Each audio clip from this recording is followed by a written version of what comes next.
Tu as déjà senti qu'un nom était écrit avant même que la porte s'ouvre, et le titre que tu as reçu parle exactement de cela. Il ne parle pas d'une imagination qui flotte, mais d'une rencontre qui arrive au bon moment, avec la précision d'une ligne tracée en silence dans le livre du ciel. Ce que tu ressens n'est pas seulement de l'attente, c'est une réorganisation intérieure qui commence avant que les yeux comprennent. Reste avec moi parce que ce message ne vient pas pour te distraire, il vient pour te reconnaître.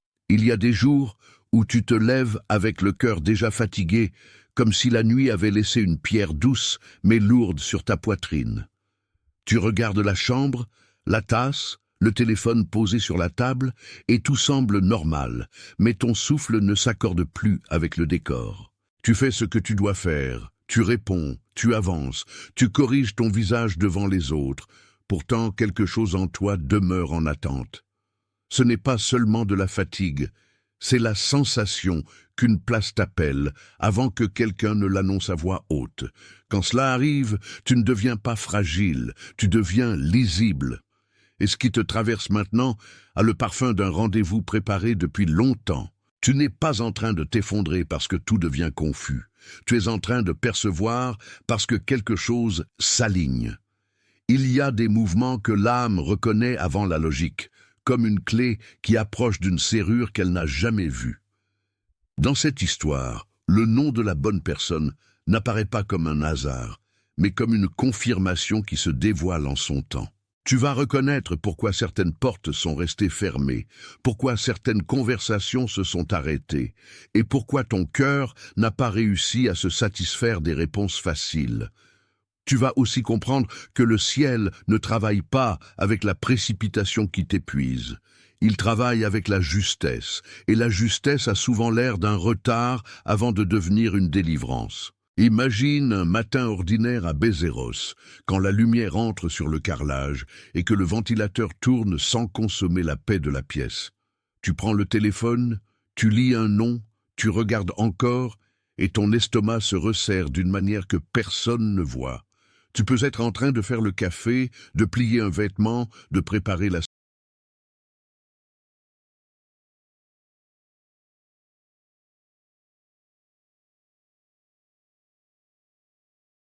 Attention, vous devez comprendre ce qui se passe.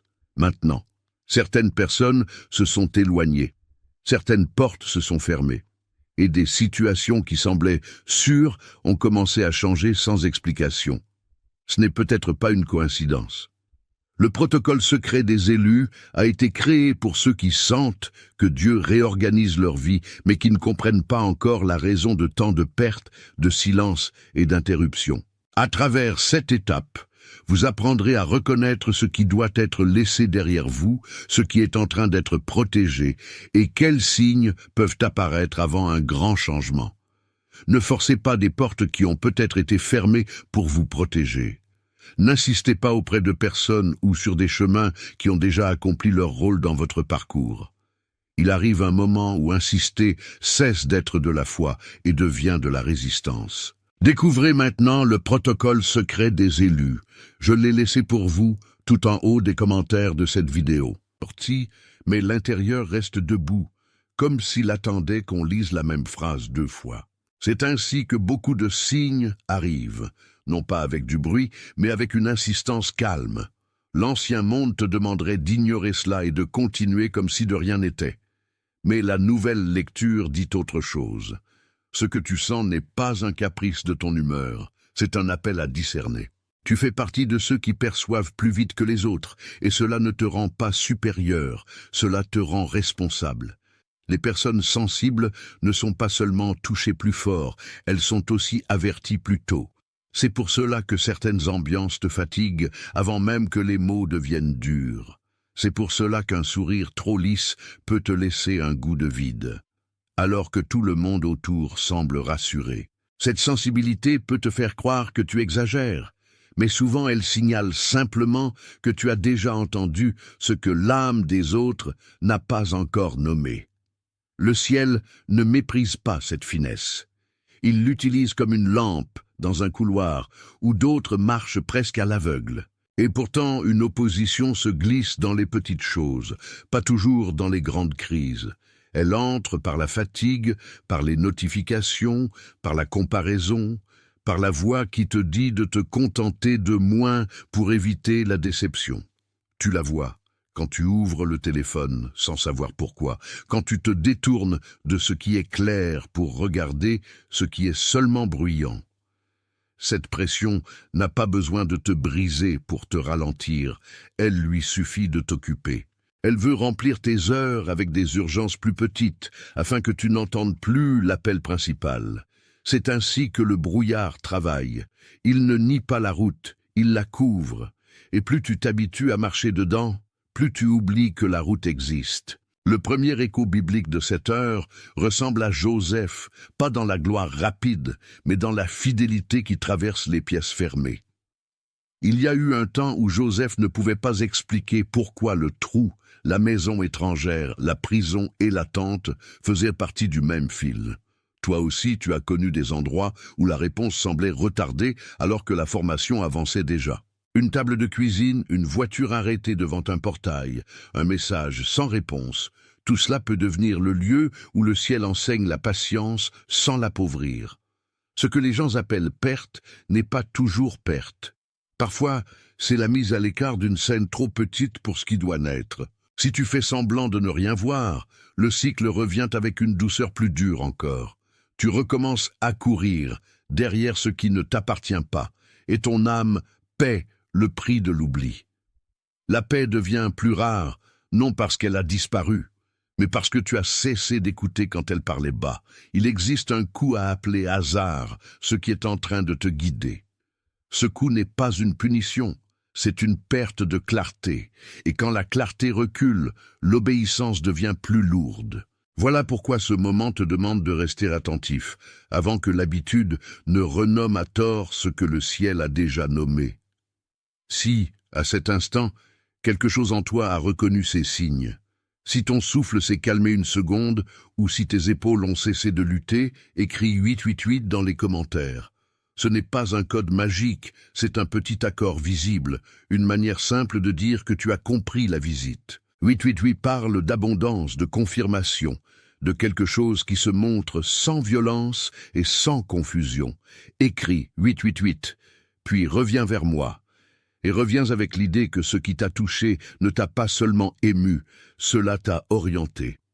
Le fil devient plus profond maintenant, et ce que tu vas voir n'est plus seulement une sensation, c'est un dessin. Le nœud du message n'est pas seulement autour de l'extérieur, il touche aussi la manière dont tu acceptes d'être conduit. Il y a en toi une part qui veut comprendre avant de marcher, et une autre qui commence à marcher avant de pouvoir tout expliquer. Cette tension est réelle et elle se voit dans la façon dont tu relis les événements au lieu de leur répondre. Tu peux être assis dans une pièce calme et ressentir pourtant un débat entier dans le corps. Le vrai combat n'est pas toujours entre toi et quelqu'un d'autre. Parfois, il est entre l'ancienne manière de te protéger et la nouvelle manière de te laisser guider. Et ce passage demande plus de vérité que de vitesse. Le fond du problème, souvent, c'est la peur de perdre le contrôle au moment même où tu le rends. Tu veux garder une main sur le plan, une main sur la porte, une main sur la réponse, comme si relâcher un peu allait tout casser. Mais le ciel ne te demande pas de te dissoudre, il te demande de te rendre disponible. Il y a une différence entre prudence et résistance. La prudence écoute, la résistance surveille. La résistance fait semblant d'être sage, mais elle se nourrit de l'angoisse de n'être personne si elle ne maîtrise rien. C'est là que la lumière commence à toucher ce que tu appelles encore prudence. Ton esprit perçoit parfois avant ton raisonnement, et ton corps le confirme avant tes mots. Tu connais peut-être cette minute où la poitrine se serre sans raison visible, où les mains deviennent immobiles, où le sommeil n'arrive plus avec la même facilité. Alors, ton mental cherche une explication propre, un dossier clair, un nom net. Mais l'intérieur sait que tout n'est pas de l'anxiété et que tout n'est pas un signe non plus. Le discernement devient précieux quand il refuse de confondre les deux. Il n'accuse pas ton corps, il l'écoute, Il n'exagère pas la peur, il reconnaît ce qui bouge sous la surface. Et dans ce travail discret, une direction plus juste peut commencer à respirer. Il y a aussi des environnements qui freinent sans avoir besoin d'être ouvertement mauvais. Une conversation peut te vider sans crier, une présence peut t'épuiser en souriant, un espace peut devenir trop étroit pour la personne que tu deviens. Tu entres quelque part et tu sens que ton dos se raidit, que ta respiration se raccourcit, que tu te refermes pour tenir. Ce n'est pas de la paranoïa, c'est une lecture. Le ciel te rend attentif à ce qui nourrit et à ce qui ronge. Et parfois, la protection prend la forme d'une distance saine.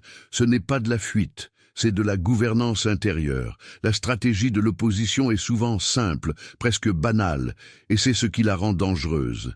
Elle ne dit pas toujours non, elle dit bientôt, plus tard, plus raisonnablement, regarde encore une fois. Elle t'occupe avec de petites urgences pendant qu'une décision plus profonde attend dans le silence. Elle te fatigue pour que tu remettes à demain ce que tu sais déjà être en train d'appeler aujourd'hui. Elle t'envoie des voix secondaires pour couvrir la voix principale. Alors tu passes du temps à négocier avec ce qui voulait seulement te disperser. Mais le discernement voit la manœuvre. Il comprend que tout retard n'est pas une porte fermée et que toute agitation n'est pas un chemin. À un moment, tu cesses de discuter avec ce qui t'a déjà été montré. C'est là que le seuil devient réel. Tu ne demandes plus à la peur de valider la direction. Tu ne demandes plus au doute de devenir tribunal. Tu regardes la vie en face et tu reconnais que la répétition des mêmes signes n'est pas un accident. Ce qui revenait n'était pas destiné à t'enfermer, mais à t'éveiller. Et quand l'éveil commence, il ne se sent pas toujours victorieux. Il se sent souvent sobre. Il est calme, mais ferme. Il ne crie pas, il tient. C'est à cette hauteur que la révélation commence à prendre forme. Maintenant, il faut rester avec la même image, parce qu'elle porte plus que tu ne crois. Pense à une enveloppe scellée qui a passé du temps dans un tiroir, à l'abri de la poussière, mais pas du retard. Pense au moment où tes doigts touchent le bord, où tu sens qu'elle contient quelque chose qui n'a pas été oublié, seulement gardé. La cire, le papier, le pli, tout cela parle d'un message qui attend son heure sans se perdre. Ce n'est pas une deuxième image, c'est le même signe qui devient plus clair. Ce qui est écrit ne dépend pas de ton humeur pour rester écrit.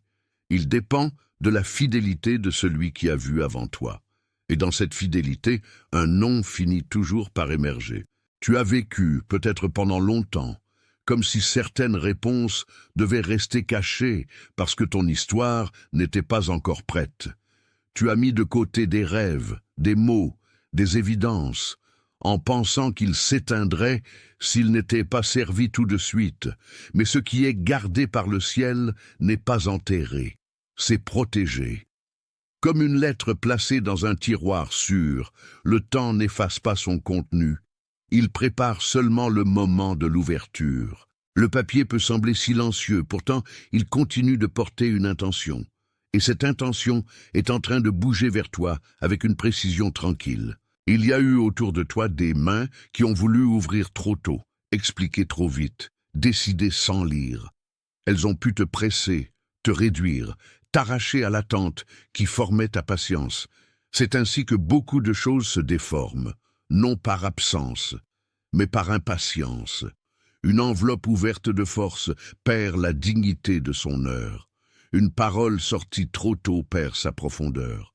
Le ciel, lui, sait le moment exact où le sceau ne doit plus retenir ce qu'il annonçait.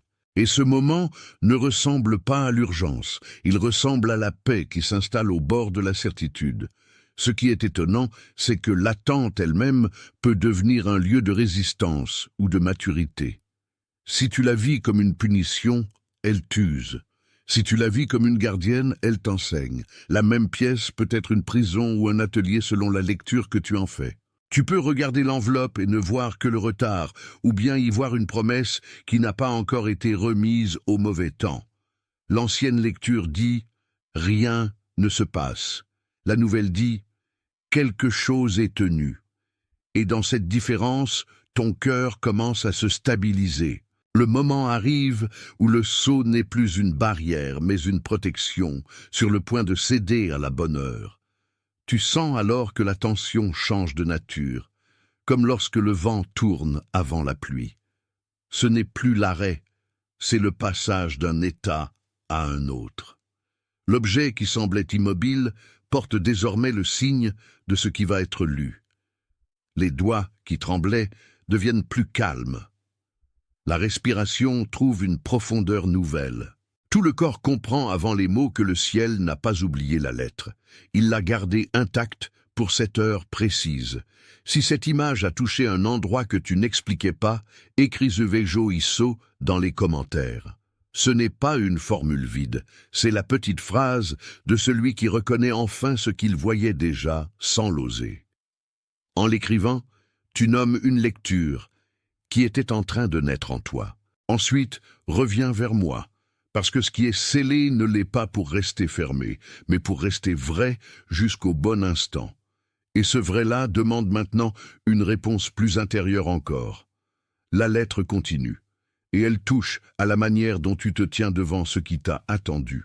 Le message n'est pas seulement qu'il existe une réponse, mais que tu dois apprendre à la porter sans la trahir. Il y a une différence entre recevoir et conserver ce qui a été reçu. La plupart des pertes commencent quand on traite une chose précieuse comme si elle devait être légère. Tu as peut-être déjà ressenti ce poids rare qui n'écrase pas, mais qui honore. C'est le poids d'une chose confiée. Il ne t'est pas donné pour te rendre nerveux, il t'est donné pour t'apprendre la gravité douce de la fidélité. Et ce que tu portes maintenant ressemble à cela. Un dépôt, pas une pression. Dans les petits gestes quotidiens, ce dépôt change la manière d'agir. Tu consultes moins mécaniquement, tu réponds avec plus de lenteur, tu écoutes le silence entre deux obligations. Même la cuisine, le trajet, la douche, la manière de t'asseoir deviennent des lieux de présence. Le monde ne se transforme pas en spectacle, il devient un espace d'attention. Tu remarques ce que tu laissais passer, non par obsession, mais par sobriété. C'est ainsi que la maturité commence à se voir. Elle n'élève pas la voix, elle redonne du poids à ce qui compte. Le cœur, lui, peut encore se débattre avec la peur de mal faire. Il se demande si le retard n'est pas de sa faute, si la fermeture n'est pas un jugement, si le silence n'annonce pas un manque. Mais ces questions, quand elles sont trop nombreuses, deviennent des chaînes. Le ciel n'a pas besoin de t'humilier pour te former. Il peut t'apprendre dans la douceur, dans la répétition, dans la stabilité. Une lettre gardée jusqu'au bonjour n'est pas une lettre oubliée. Elle est une lettre protégée, et ce que tu lis en toi commence à ressembler à une protection déguisée en attente. Tu apprends aussi à regarder les personnes autrement. Certaines conversations qui te faisaient courir après leur approbation perdent leur pouvoir quand tu comprends qu'elles n'avaient pas accès à la page complète de ton histoire. D'autres visages deviennent plus importants parce qu'ils n'exigent rien pour rester présents. Le tri se fait sans brutalité. Tu n'as pas besoin d'accuser tout le monde pour discerner. Il suffit parfois d'écouter ce qui te laisse en paix après le contact. La paix n'est pas toujours l'absence de mouvement, elle est souvent le saut d'une bonne direction. Et plus tu comprends cela, plus tu vois que le livre du ciel n'écrit pas avec l'improvisation. Il écrit avec précision, avec mémoire, avec intention. Rien n'y est posé au hasard, même si toi tu as dû longtemps marcher dans le flou. Le nom de la bonne personne n'est pas inscrit pour flatter ton attente, il est inscrit pour protéger ton futur. Il ne surprend pas parce qu'il est étrange, il surprend parce qu'il était déjà là, avant que tu saches le regarder. C'est la logique du ciel. L'évidence arrive en retard pour ton calendrier, mais jamais en retard pour sa sagesse. Et pourtant, il existe un risque subtil de confondre attente et immobilité. Tu peux rester devant la lettre sans jamais apprendre à la lire. Tu peux aimer l'idée du sens sans accepter le chemin qui y mène. C'est pourquoi l'écoute doit devenir pratique et pas seulement émotion. Tu laisses certaines urgences se taire. Tu reviens à ce qui est simple, honnête, respirable. Tu ne forceras pas l'ouverture par impatience. Tu honoreras le temps qui prépare. Et cette fidélité, plus que l'émotion, te rend prêt à reconnaître le nom quand il apparaîtra. Le ciel ne te conduit pas vers un théâtre où tout serait spectaculaire. Il te conduit vers une vérité qui, une fois ouverte, ne réclamera plus la validation de la peur. La bonne personne, le bon moment, la bonne lecture, tout cela appartient à une même main. Et cette main a déjà tenu la lettre sans la laisser se perdre. Cela te demande donc moins de courir que de rester disponible. Moins de tout contrôler que de ne pas trahir ce qui t'est confié. Et cette disponibilité change la façon dont tu traverses la journée. Quand tu t'assois à nouveau dans le calme, tu comprends que la paix n'était pas absente. Elle était en train de préparer ton regard. La lettre n'a jamais cessé d'exister, mais ton cœur devait devenir capable de la recevoir sans trembler. C'est là que le sens s'approfondit. Ce qui était caché n'était pas nié, et ce qui était tardif n'était pas perdu. La bonne personne, dans cette lecture, ne vient pas comme une surprise vide, mais comme une vérité attendue dans la sagesse. Et cette vérité ne te vole pas, elle t'aligne. Elle fait de l'inattendu un lieu de confirmation. Si, en t'entendant, tu reconnais que cette lettre a touché quelque chose de vrai, écris « Je suis prêt » dans les commentaires. Dis-le comme une confirmation, pas comme un souhait. Dis-le comme celui qui accepte d'être lu avant de vouloir tout lire. Puis reviens vers moi, parce que la suite n'est plus seulement un signe, c'est une manière de marcher. Ce qui a été gardé devient maintenant une direction. Et cette direction commence dans les gestes de tous les jours, là où la vérité cesse d'être abstraite. Tu n'as pas besoin de crier pour montrer que tu as compris.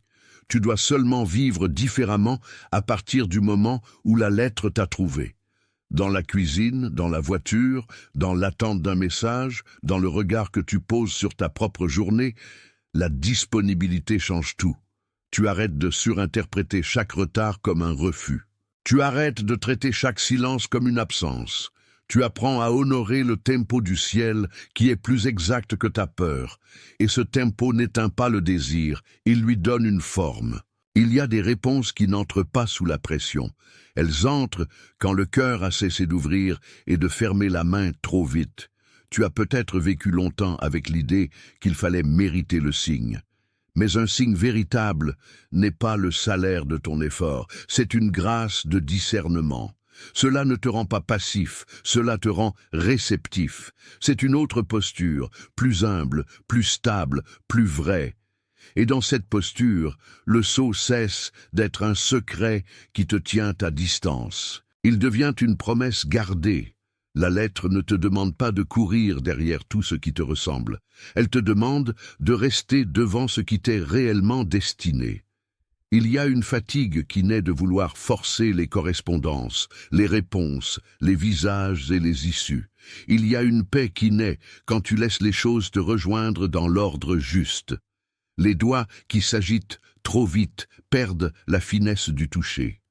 Les yeux qui cherchent partout perdent la capacité de reconnaître. Alors le ciel te ramène à l'essentiel, la fidélité aux signes, la fidélité au temps, la fidélité à ce qui est écrit.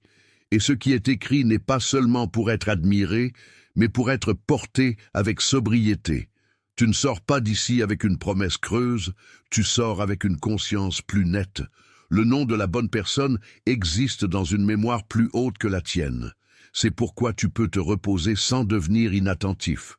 C'est pourquoi tu peux attendre sans devenir vide. Le livre du ciel n'est pas en retard, et ton âme ne l'est pas non plus quand elle apprend à lire avec paix. Le sceau n'a plus le dernier mot quand la lumière commence à le traverser. Lentement, le cercle se referme non pour t'enfermer, mais pour te ramener à ce qui était déjà là. Tu vois mieux les signes, les pauses, les coïncidences apparentes qui avaient la patience d'une écriture invisible. Tu comprends que la bonne personne n'est pas seulement quelqu'un qui arrive, c'est aussi quelqu'un que ton cœur est préparé à reconnaître. Tu comprends que le silence n'était pas un refus, mais un espace d'ajustement. Tu comprends que la lettre gardée dans le tiroir n'a jamais perdu son adresse, et tu commences à vivre en conséquence, avec un calme plus net, comme si les contours devenaient enfin lisibles. Laisse maintenant le regard se poser sur ce que tu as traversé, parce que tout se rassemble. La fatigue dans ta poitrine, le téléphone, les retards, les mots retenus, les portes fermées, les petits décalages, tout cela faisait partie d'une même pédagogie. Rien n'était gratuit. Rien n'était vain. Même ce qui t'a irrité t'a appris à distinguer le bruit de l'appel. Même ce qui t'a semblé lent t'a rendu plus fin. La lettre était là, et ton cœur devenait la bonne page. Il y a un moment où l'âme cesse de demander pourquoi, pour commencer à comprendre comment marcher. Ce changement est discret, mais il est réel. Il ne fait pas de toi quelqu'un de plus bruyant, il fait de toi quelqu'un de plus disponible. C'est ainsi que la promesse cesse d'être seulement émotionnelle et devient incarnée. Tu la vois dans ta manière de parler, d'attendre, de regarder, de répondre. Et cette transformation n'a rien d'accidentel. Elle correspond exactement à ce que le ciel préparait. Tu n'as pas été oublié dans le couloir du temps. Tu as été préparé pour reconnaître ce qui ne peut pas être reçu à la hâte. Ce que tu pensais être un retard est en train de se révéler comme une précision. Ce que tu prenais pour un silence se révèle comme une protection. Et ce qui devait te surprendre ne te détruit pas, il t'oriente. Le nom de la bonne personne écrit dans le livre du ciel ne blesse pas la vérité, il la confirme. Alors tu te tiens plus droit, non par orgueil, mais par clarté. Si cette confirmation a trouvé sa place en toi, écris le mot Uvejo Isso dans les commentaires. Fais-le comme un témoin qui reconnaît enfin ce qui était devant lui. N'en fais pas une formule de passage, fais-en un acte de lucidité. Puis, reviens vers moi, parce que la reconnaissance doit maintenant devenir identité. Et l'identité, quand elle est juste, ne gonfle pas l'ego, elle apaise le cœur.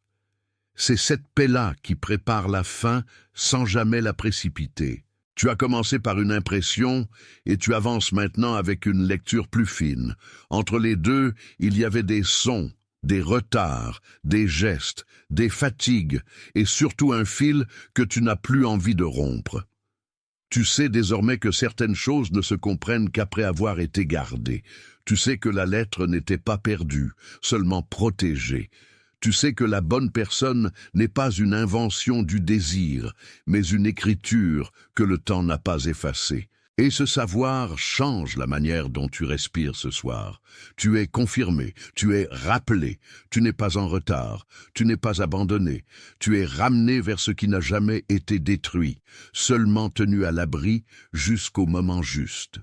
Là où la confusion voulait installer son bruit, une paix plus ancienne reprend sa place. Là où l'attente semblait vide, une présence prépare encore la lecture suivante. Tu n'as pas besoin d'expliquer toute la route pour reconnaître que tu n'es plus au même endroit.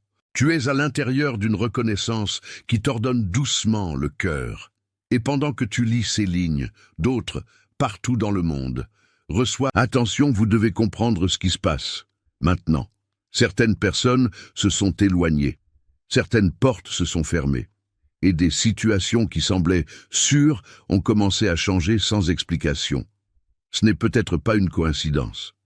Le protocole secret des élus a été créé pour ceux qui sentent que Dieu réorganise leur vie, mais qui ne comprennent pas encore la raison de tant de pertes, de silence et d'interruptions.